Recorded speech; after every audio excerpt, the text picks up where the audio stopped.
गुन्हा कधीही लपून राहत नाही. कितीही प्रयत्न केला तरीही कायद्यापासून गुन्हेगार वाचू शकणार नाही. कितीही चॅप्टर असलं तरीही गुन्हेगारांच्या हाती पडतील बेड्या. फक्त तुम्ही राहा सावध. प्रत्येक क्षणी क्राईम टाइम गुन्ह्यांचा पर्दाफाश. नांदेडहून नवी मुंबईकडे परतीच्या वाटेवर 18 लाखांची लूट झाली आहे. ही लूट कुणाला कळाली सुद्धा नाही, कारण चोरट्यांनी अगदी व्यवस्थितपणे डाव आखला होता. पण नजरहटी दुर्घटना घटी. असंच काही झालं आणि चोरट्यांनी आपला डाव साधला. मात्र गुन्हा कधी लपून राहत नाही.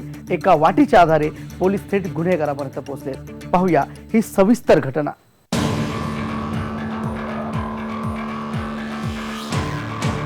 अक्षरशः सुतावरून स्वर्ग गाठणाऱ्या पोलिसांनी एका वाटीवरून मोठ्या दरोड्याची उकल केली.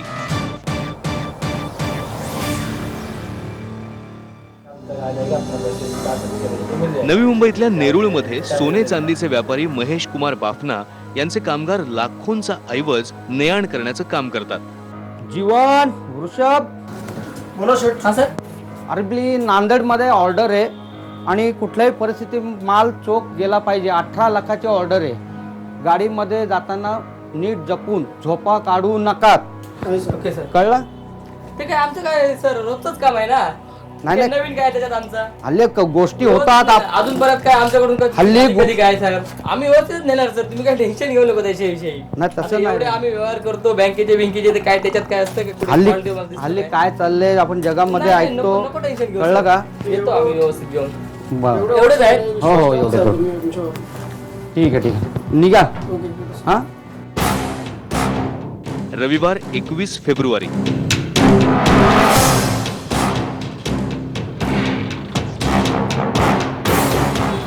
चल.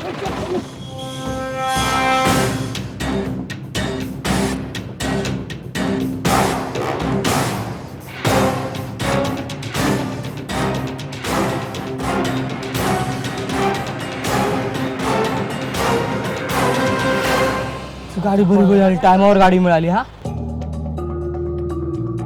झोपू नको जा तू झोपू नकोस. मी नाही झोपणार पण तू झोपू नको.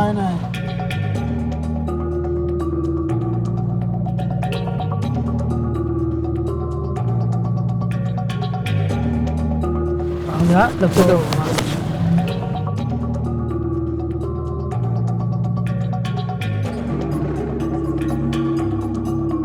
झोपू बाबा.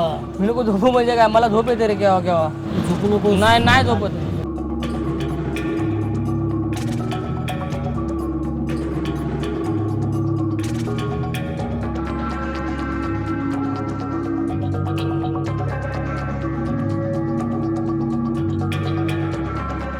ओ उठा. माझी सीट आहे. लेडीज सीट आहे. उठा. माझी सीट आहे. ओ उठा.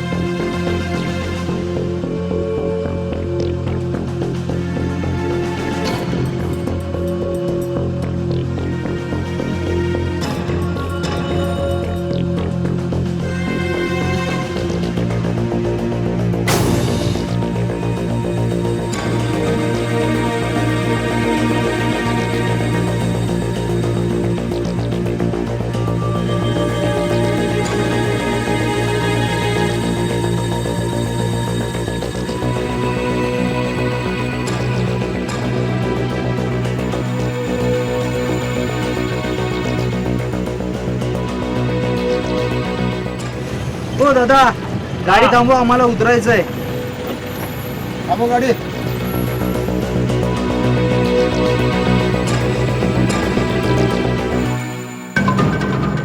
या प्रवासादरम्यान आपल्याबरोबर काय होणार आहे याची कल्पनाही त्यांना नव्हती. हे काम आपलं नेहमीच, त्यामुळे ते बिनधास्त होते. मुंबई यायला बरेच तास उरले होते, त्यामुळे त्यांना चांगलीच डुलकी लागली. पण त्यांना जाग आली तेव्हा त्यांची झोप चांगलीच उडाली. चला स्टेशन, नाश्ता करायचा आहे, चाय प्यायची आहे. चला उतरा. गाडी फक्त 10 मिनिटं थांबल. नाश्ता चहा करून घ्या. अरे उठ बाबा. अरे चहा वगैरे घे. उठ. अरे उठ ना. अरे उठ लवकर. चहा वगैरे घेऊ. चल नाश्ता वगैरे करू. चल उठ. पिशवी हा अरे तुझ्याकडे दिली होती ना. माझ्याकडे अरे काय असं करतो तू? इथे ठेवलेली मी. अरे असं काय करतो यार तू? सोपी गोष्ट आहे का? तू काय करतोय असं? इथे ठेवलेली यार. तू काय लक्ष दिलं होतं मग मगाच पासून?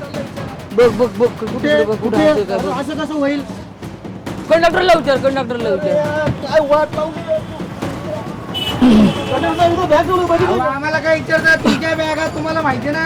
साहेब, इथेच होती साहेब. तू वाट लावली यार बॅगेची.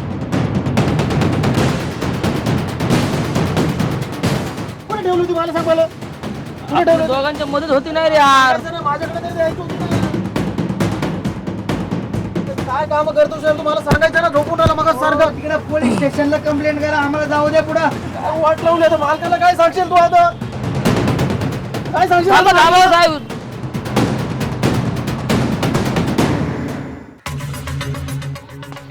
त्यांनी मग थेट पोलिसात धाव घेतली. मग रे या गाडीचं आहे ना सर्व डिटेल्स घ्या. हीच बस होती का रे? हो सर वीस बस होती. हो सर वीस बस.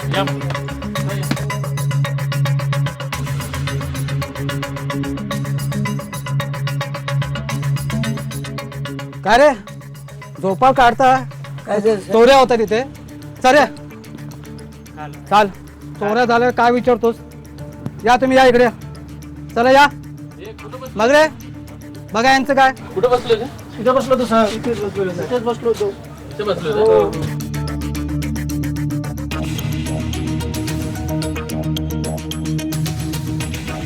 पोलिसांनी या बसची झडती घेतल्यावर त्यांना बस चालकाजवळ बसलेल्या एका अनोळखी प्रवाशाची बेवारस पिशवी सापडली.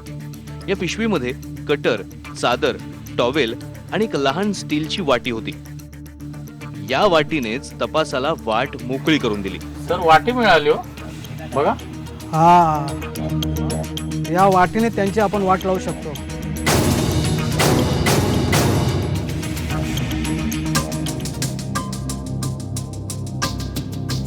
या वाटीवर राजाराम सखाराम डिकोळे असं नाव कोरलं होतं. राजाराम डिकोळे या नावावरून मग पोलिसांनी तपास सुरू केला. पोलिसांनी पिशवीतील वाटीच्या नावासोबत वृषभ आणि जीवन यांनी नांदेड इथल्या ज्या दुकानांना भेटी दिल्या तिथल्या सीसीटीव्हीचं चित्रीकरण मिळवलं.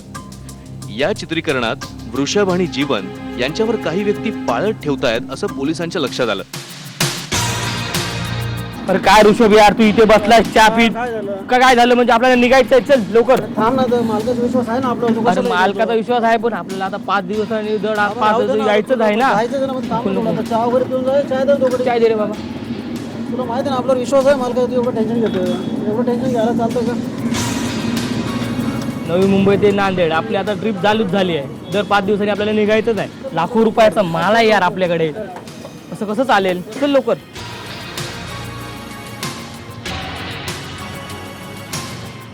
भाई एक गुड न्यूज आहे. एकदम मोठं कबाड सापडलंय. नवी मुंबईचे सोनार आहेत. ते नेहमी नांदेडला सोन्याचं देवाणघेवाण करत असतात. 2 व्यापारी आहेत. मी त्यांच्यावर बारीक लक्ष ठेवलंय. फुल प्लॅनिंग केलं भाई. काय चिंदीगिरी करतो यार. मागच्या पण तू हेच बोललेला. नाही भाई यावेळेला खरी न्यूज आहे. आपल्याला चिल्लर काम नाही करायचं. आपल्याला चिल्लर वळ नाही करायचे. करायचे तर एकदाच मोठा करायचा आहे काहीतरी. अरे भाई विश्वास ठेव ना भाई. खरं. खबर पक्की आहे. अरे भाई विश्वास ठेव ना. खरं. चल चल.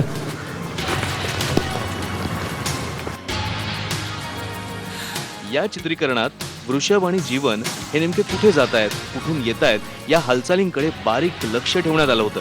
आणि मग त्यांनी वेळ पाहून डाव साधला.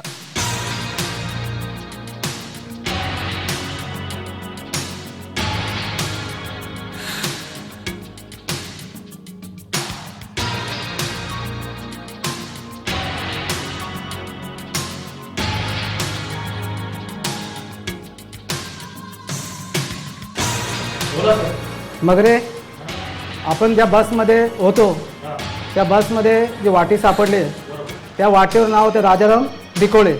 बरोबर आहे. तर तुम्ही काय करायचं, पूर्ण याद्या संपूर्ण ते चेक करा.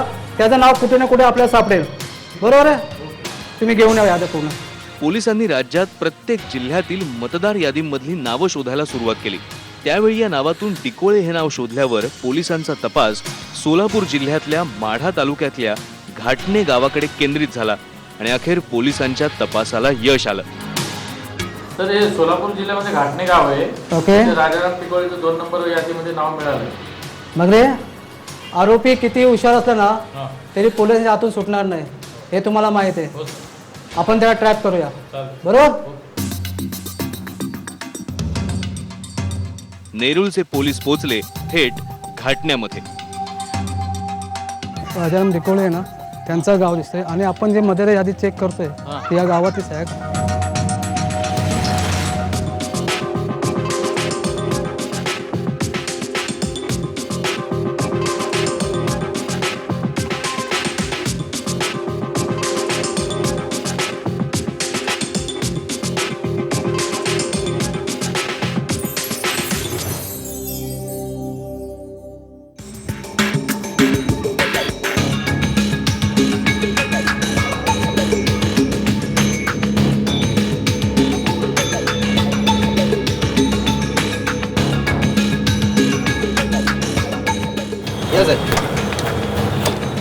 पॅन्ट पीस दाखव. पॅन्ट पीस कुठे दाखव सर आम्हाला?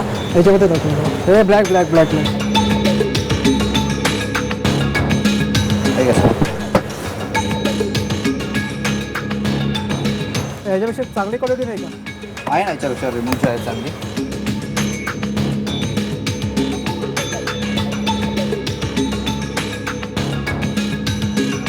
काय प्राईज आहे?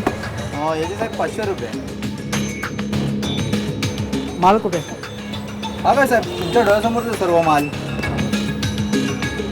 चोरलेले दागिने कुठे आहेत? कुठला साहेब? मला नाही माहिती साहेब. चोरीचा माल कुठे आहे? मला नाही माहिती साहेब. साहेब मला ना शिस्तीत सांग. चोरी दागिने कुठे आहेत? कपडे दाखव. काय? चल तुला कपडे दाखव.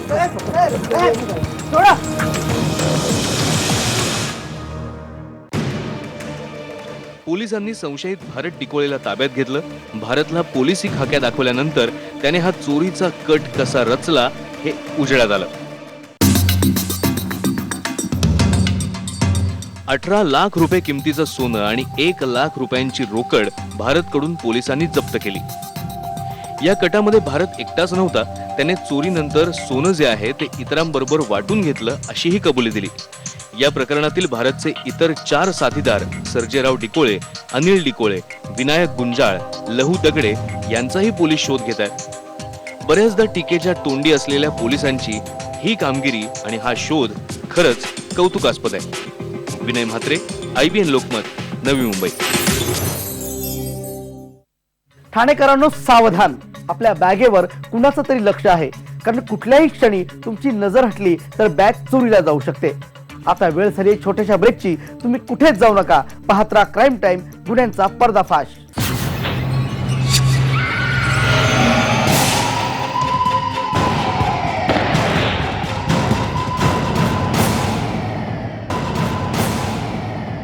ठाणेकरांनो सावधान, तुमच्या मौल्यवान वस्तूंवर कुणाची तरी नजर आहे. तुमची नजर चुकवून हात की सफाई दाखवणारी एक टोळी ठाण्यात फिरते. 4 महिलांच्या या टोळीनं ठाणेकरांच्या नाकीनं वणलेत. पण वर्तकनगर पोलिसांनी मोठ्या शिताफीनं या चोरणी गँगचा पर्दाफाश केलाय. पण ती चोरणी गँग सध्या जामिनावर बाहेर राजरोसपणे फिरते. सावध रहा.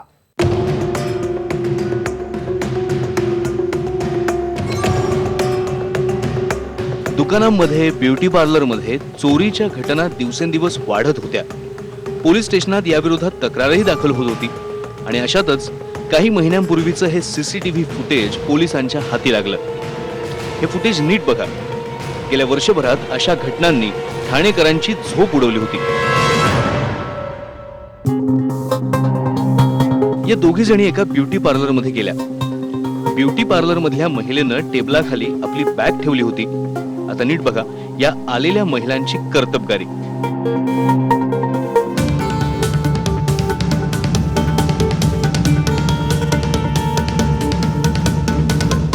एकीनं त्या महिलेला बोलण्यात गुंतवलं आणि दुसरीनं पायानं ती बॅग खेचली. आता ती बोलता बोलता पायानं बॅग आपल्याकडे ओढण्याचा प्रयत्न करतेय. आता बॅग तिच्या हातात आहे.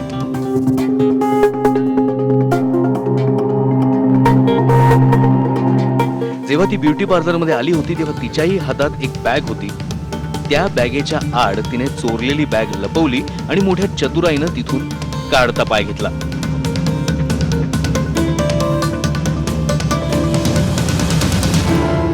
वर्तकनगर पोलीस स्टेशन हद्दीत देवदायनगर आणि वसंत विहार या 2 ठिकाणी लेडीज ब्युटी पार्लर आणि स्पामध्ये 4 महिलांनी त्या ओनरचं आणि तिथल्या काम करणाऱ्या मुलींचं लक्ष विचलित करून आणि त्यांना बोलण्यात गुंतवून त्यांच्या पर्स, त्यातल्या ऐवजासह रोख रक्कम, मोबाईल, इतर चीज वस्तूचं तसंच काउंटरमधल्या गल्ल्यातले पैसे असे चोरून नेले होते.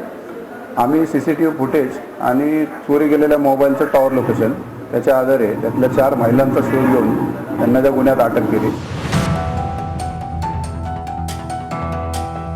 आता हे दुसरं CCTV फुटेज. हे त्रिकूट एका ब्युटी पार्लरमध्ये घुसलं. पुन्हा मोडस ऑपरेंडी तशीच. एकीनं केसांच्या समस्यांबाबत पार्लर मालकाचं लक्ष वेधायचं आणि दुसरीनं आडोसा करायचा आणि तिसरीनं पैशांवर डल्ला मारायचा. पुन्हा एकदा हे फुटेज बघा. चोरनी गँग कशा प्रकारे चोरी करायची.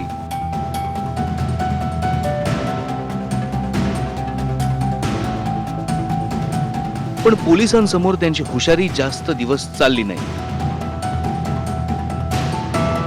पोलिसांनी या चोरनी गँगला बरोबर गजाआड केलाय.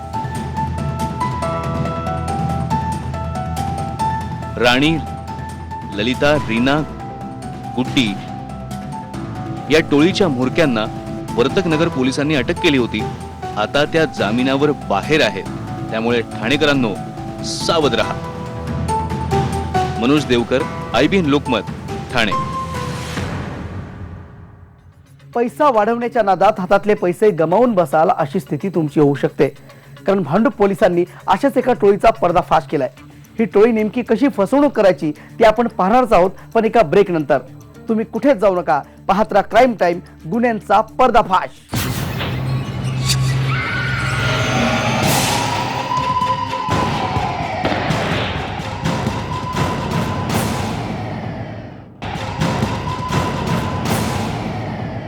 पैसा काही झाडाला लागतच नाही, पण तरीही काही जण या ना त्या मार्गाने पैशांच्या पाठीमागे धावत असतात. पैसा डबल करण्याच्या नादात तेलही गेलं आणि तूपही गेलं अशी तरा होते. 1000 रुपयांच्या नोटा द्या, त्यात तुम्हाला 20 ते 30% कमिशन सुद्धा देऊ अशी बतावणी करून लोकांना फसवणाऱ्या टोळीला भांडूप पोलिसांनी गजाआड केले. पाहूया या टोळीचा कारनामा.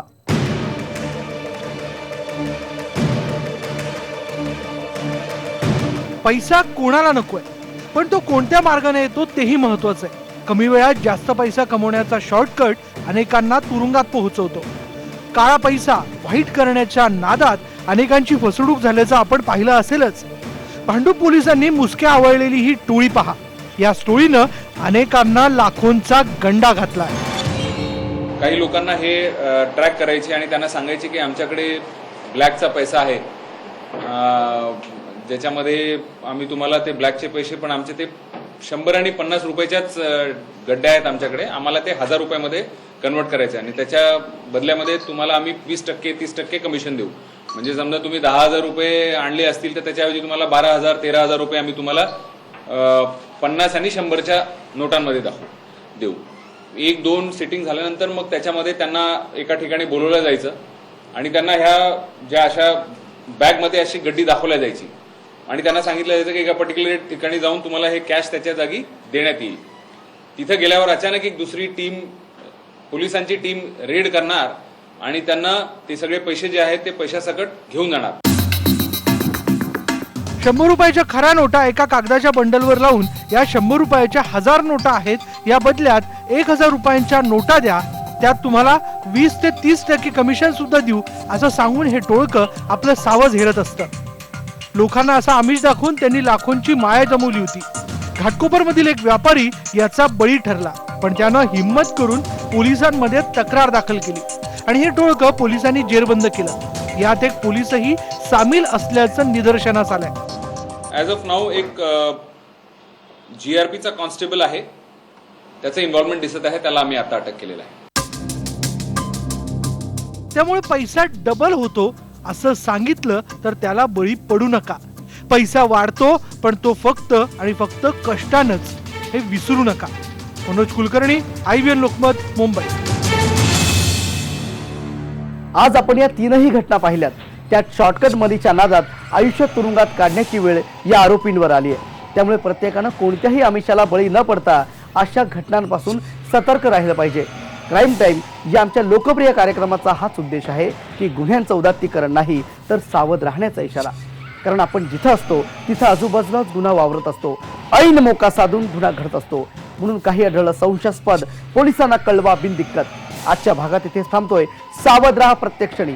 पाहत राहा क्राईम टाईम, गुन्ह्यांचा पर्दाफाश.